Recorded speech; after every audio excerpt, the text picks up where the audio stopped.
Olá, minha gente, boa noite. Estamos aqui mais um dia para engrandecer e exaltar o nome do Senhor, que Ele é bom, é poderoso, é digno de toda honra e toda glória, seja dada a Ele, em tempo e em fora de tempo, né? Hoje vamos ler lá no livro de Sofonias 1, a partir do versículo 14, que fala sobre a volta de Cristo, né? O grande dia do Senhor, diz o título. O grande dia do Senhor está próximo e logo vem. Ouçam, o dia do Senhor será amargo, até os guerreiros gritarão. No 15, naquele dia será um dia de ira, dia de aflição e angústia, dia de sofrimento e ruína, dia de treva e escuridão, dia de nuvens e negridão. 16, dia de toques de trombeta e gritos de guerra contra as cidades fortificadas e contra as torres elevadas. Trarei aflição aos homens, andarão como se fosse cego, porque pecaram contra o Senhor. O sangue deles será derramado como poeira e suas entranhas como lixo. Nem a sua prata nem o seu ouro poderão livrá-los do dia da ira do Senhor. No fogo do seu selo, o mundo inteiro será consumido, pois ele dará fim repentino a todos aqueles que viveram na terra. Aqui o profeta Sofonias, ele está falando sobre o dia da volta de Cristo, né? Ele está avisando, né? A Bíblia está avisando sobre o que há de vir sobre as nações, né? Ai daquele que não se prepare para a volta de Cristo, né? Porque serão dias de sofrimento. E quem é que quer, depois que a gente está aqui nessa terra, né? A gente sofrer tanto e ainda, como diz a história, né? Ainda sofrer mais. Por isso que a gente tem que andar reto e digno da presença do Senhor, né? Porque só dele é vinda a misericórdia eterna, né? E a gente, por ter às vezes pecado tanto, Deus fica triste conosco, né? Aqui, essa ira que está sendo falada aqui nesse livro é porque Deus já sabia do que ia acontecer nos dias da volta de Jesus, da segunda vinda de Jesus, porque Ele sabia que as nações não vão se consertarem, né? Cada dia mais a gente vê aí a maldade reinando, né? Muitas coisas erradas acontecendo e ninguém pensa em melhorar, né? Poucos pensam em melhorar. Ninguém, estou generalizando, né? Mas pouco. Um planeta que hoje tem 8 bilhões de pessoas e se Cristo fosse voltar hoje, talvez ele achasse muitos poucos, né? De realmente ter um coração merecedor de subir com Cristo, né? Porque não é fácil. Não é fácil, você vê, é incontável. Só com a calculadora, assim, manualmente, mecanicamente, é incontável. 8 bilhões de pessoas. Você colocasse 8 bilhões de pessoas hoje num país que nem o Brasil, que é um país continental, ele ficaria impossível de se viver, né? Os recursos se acabariam em semanas. um país que tem muitos recursos, o maior produtor de alimento do mundo hoje é o Brasil, e acabaria em dias. Talvez não durasse nem uma semana para acabar os recursos, porque é incontável. E você vê que a Bíblia, que foi escrita há milhares de anos, aqui já fala sobre a ira de Deus. Quando ele resolver Cristo voltar, a ira vai ser derramada sobre essa terra, né? E um livro tão pequeno, que só tem 3 capítulos, como o livro de Sofonias, que não é nem 2 páginas completas. E a gente vê como vai ser grande a ira do Senhor. E nós vamos deixar que a ira dele caia sobre nós, né? Vê o que diz lá no Sofonias, capítulo 3, versículo 8.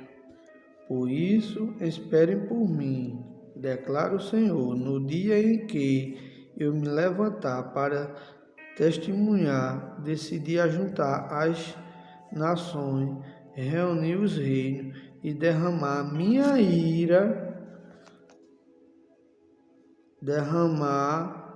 a minha ira sobre eles, toda a minha impetuosa indignação. O mundo inteiro será consumido pelo fogo da minha zelosa ira.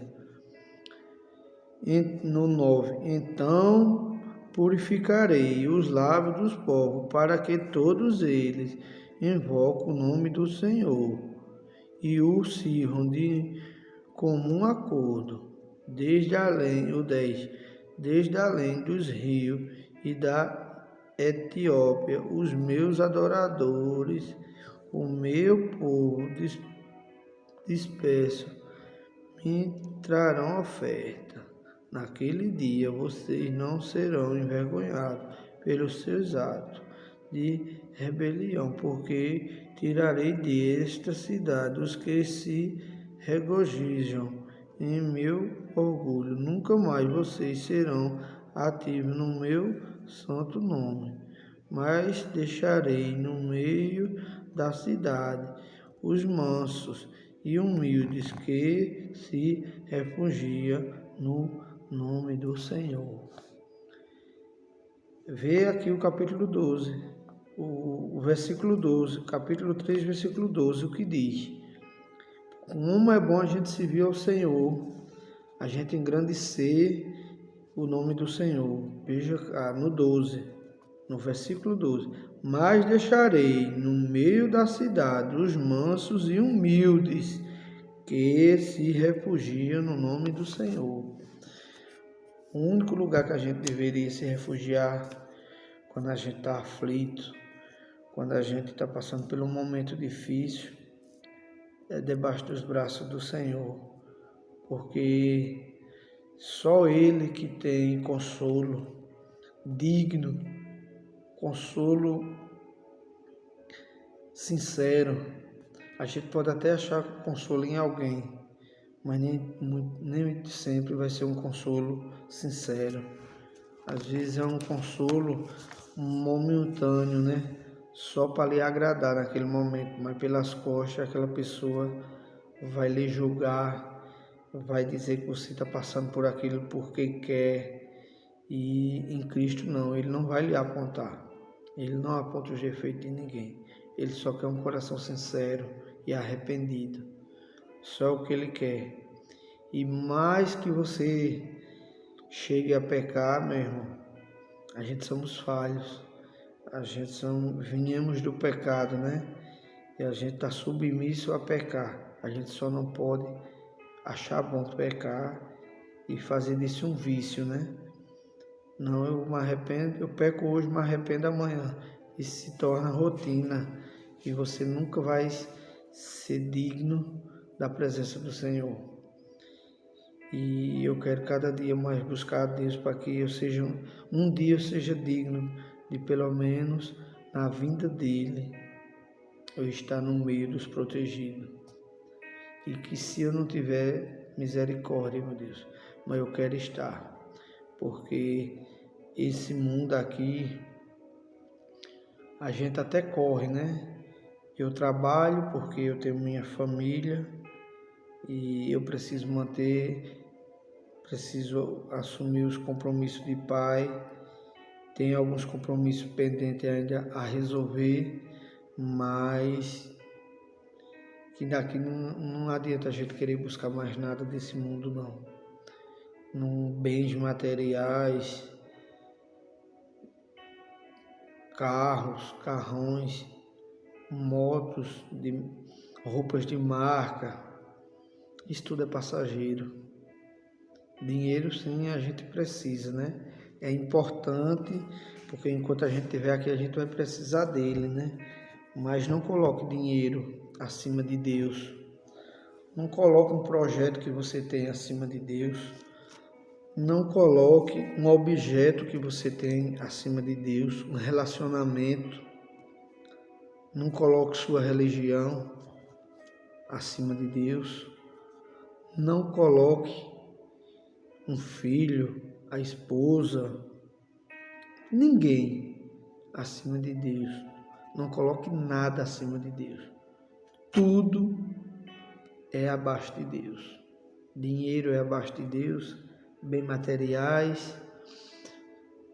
Você, principalmente, é abaixo de Deus, porque quando Cristo vier, os nossos bolsos não vai levar nada. A nossa roupa não vai importar se ela é de marca, se ela é similar, se foi você mesmo que fez. Cristo não vai olhar para isso. Cristo vai olhar lá para o seu interior. Ele não vai olhar nem para os seus pecados, porque muitas vezes você peca por falta de entendimento. Ele vai olhar lá no seu interior. Ele vai ver se seu interior está limpo. Não importa que você seja um mendigo no meio da rua todo sujo. Aquilo para Cristo não importa. O que vai importar é o interior dele, a limpeza dele, dentro da sua mente, dentro do seu coração. Porque muita gente na vinda de Cristo vai apontar para o irmão: mas Senhor, aquela pessoa não estava em pecado, aquela pessoa não fazia isso, aquela pessoa não fazia aquilo. Nesse momento, Deus vai dizer: te aparta de mim que eu não te conheço. Porque até na hora, tem gente que até na hora de se salvar vai apontar o próximo. Até na hora de se salvar desse mundo, do sofrimento, aponta para o próximo. Não vai entender que do jeito que eu mereço, que você merece, que fulano merece, talvez aquele viciado, talvez aquele bêbado, aquele morador de rua, aquela prostituta. Para Deus ele esteja mais limpo que você. Porque por muitas vezes ele só se lembra de afogar as mágoas nas cachaças, nas drogas, em qualquer vício, mas não se lembra de vida de ninguém, de apontar ninguém, de fazer o mal a ninguém. Ele está se fazendo mal próprio, mas ele não está fazendo mal a ninguém.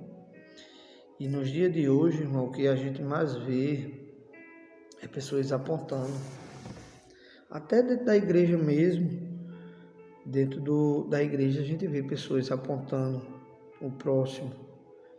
Pessoas que não respeitam o momento de cultuar. Tem gente que vai para um culto, né, e não leva a sua adoração 100% a Cristo. Ele vai para lá para olhar se o irmão está com um sapato novo, se o celular do irmão é um iPhone, se é um Android. Vai olhar se a irmã está com uma Bíblia nova ou está com uma Bíblia velha. Vai olhar se o irmão fez o cabelo que não fez. Vai olhar defeitos. A gente vai para a igreja para adorar. A gente vai para a igreja para escutar a palavra. A gente vai para a igreja para renovar a semana, né? Fazer daquele culto uma terapia para começar a semana lá na igreja que eu frequento. Os cultos no momento está sendo só aos sábados, mas vai ter outro dia na semana. Mas aquele culto ali é como quando eu digo por mim, quando eu vou para o culto, que realmente eu vou cultuar a Deus naquele dia aqui, porque tem dia que a gente vai e a gente vai fraco. A gente tem dia que só a misericórdia de Deus. A gente está sentado ali e a mente está em outro lugar, né?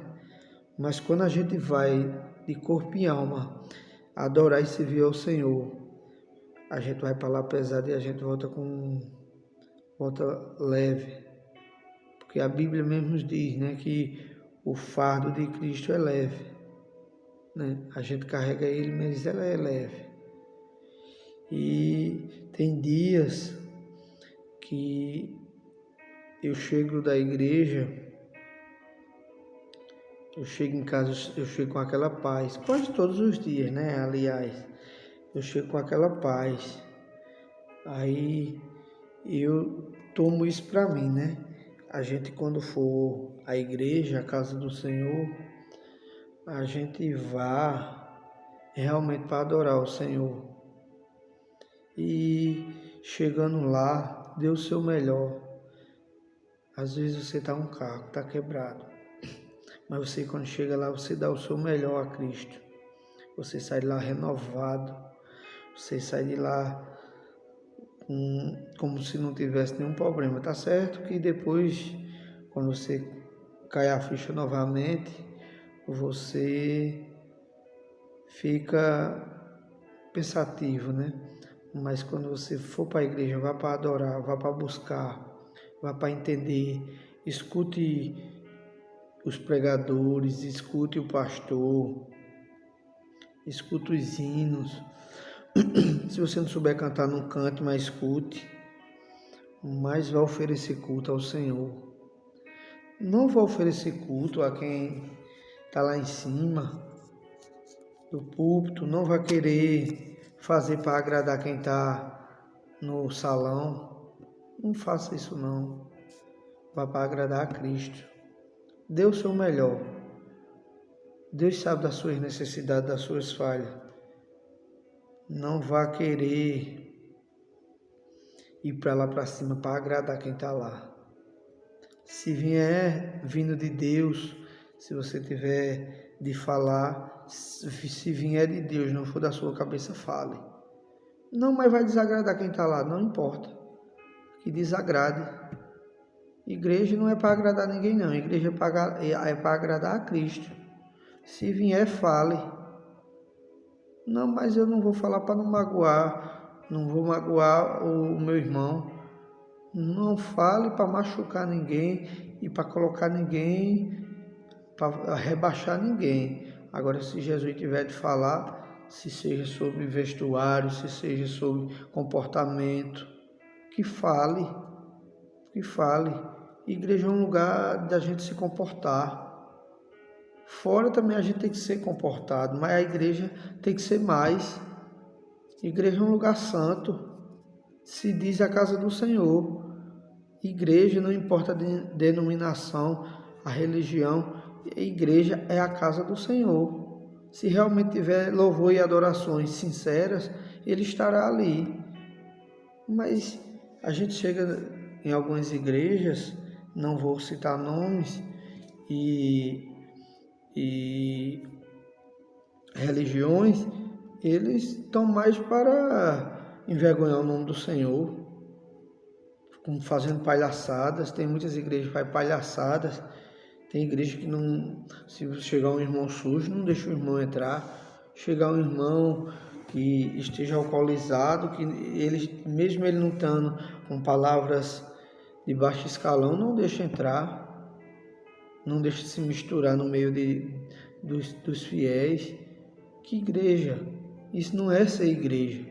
Ser igreja é pegar na mão daquele que está caído.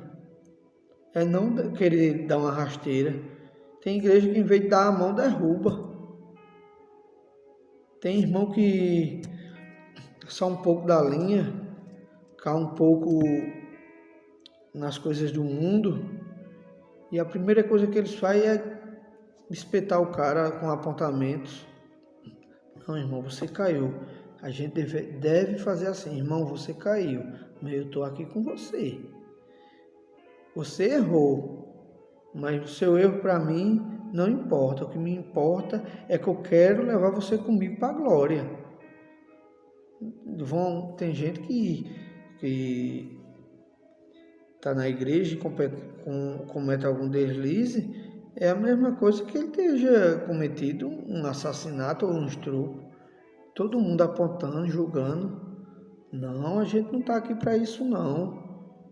Igreja não está aqui para isso não. Igreja está para ajudar o próximo, para cuidar do próximo, para que quando a vinda do Senhor vier, esse irmão esteja com você. Esteja seguro com você na fé. Esteja seguro. A virtude do homem não é cair. A virtude do homem é ele se levantar em Cristo. Isso é uma virtude. Cair acontece com qualquer um. Qualquer um de nós estamos sujeitos a levar uma queda na vida. Agora, se levantar, aí sim, aí é uma virtude que nunca vai se apagar. Porque aonde você estiver, vão dizer, aquele homem um dia caiu, aquela mulher um dia caiu, e ela só pegou em Cristo, segurou na mão dele e se levantou, e hoje ele está aqui para se salvando em Cristo. Não importa qual foi o erro